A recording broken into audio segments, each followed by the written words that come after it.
আসসালামু আলাইকুম সুপ্রিয় চাকরি প্রত্যাশী ভাই বোনেরা, আপনাদের জন্য নিয়ে আসলাম আজকে আরও একটি চাকরির খবর। যারা আমার এই চ্যানেলটি নতুন দেখছেন তারা সাবস্ক্রাইব করে ফেলুন পরবর্তী ভিডিও সবার আগে পেতে। পাশে থাকা বেল আইকনটি ক্লিক করুন। ধন্যবাদ।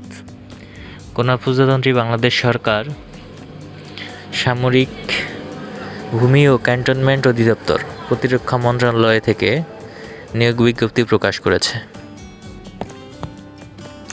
সামরিক ভূমি ও ক্যান্টনমেন্ট অধিদপ্তরের রাজস্বভুক্ত 13 থেকে 20 নং গ্রেডে নিম্নবর্ণিত স্থায়ী শূন্য পদসমূহে পূরণের নিমিত্তে যোগ্য প্রার্থীদের নিকট থেকে অনলাইনে আবেদনের দরখাস্ত আহ্বান করা যাচ্ছে।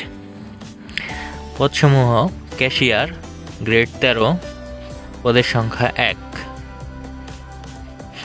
ষাট মুদ্রাক্ষরিক কাম কম্পিউটার অপারেটর গ্রেড 14 পদের সংখ্যা 2, এমওভি ওভারসিয়ার গ্রেড 17 পদের সংখ্যা 3, চেইনম্যান গ্রেড 17 পদের সংখ্যা 4, অফিস সহায়ক গ্রেড 20 পদের সংখ্যা 7।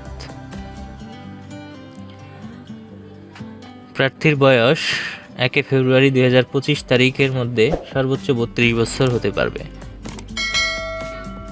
আবেদনের মাধ্যম অনলাইনে আবেদন করতে dmlc.teletalk.com.bd এই ওয়েবসাইটে আবেদন করা যাবে। অনলাইনে আবেদনপত্র পূরণ ও পরীক্ষার ফি জমাদান শুরুর তারিখ 23/3/2025 খ্রিস্টাব্দ সকাল 10টা থেকে 20/4/2025 খ্রিস্টাব্দ বিকেল 5টা পর্যন্ত। আবেদন ফি 100 টাকা 1 ও 2 নং ক্রমিকের জন্য, সাথে সার্ভিস চার্জ 12 টাকা, টোটাল 112 টাকা। 3 থেকে 5 নং ক্রমিকের জন্য ফি 50 টাকা, সার্ভিস চার্জ 6 টাকা, টোটাল 56 টাকা। আবেদনপত্র পূরণের 72 ঘন্টার মধ্যে আবেদন ফি জমা দিতে হবে, অন্যথায় আবেদনপত্রটি বাতিল বলে গণ্য হবে। আগ্রহী প্রার্থীরা আবেদন করে ফেলুন। ধন্যবাদ। পরবর্তী ভিডিও সবার আগে পেতে আমাদের চ্যানেলটি অবশ্যই সাবস্ক্রাইব করুন এবং পাশে থাকা বেল আইকনটি ক্লিক করুন।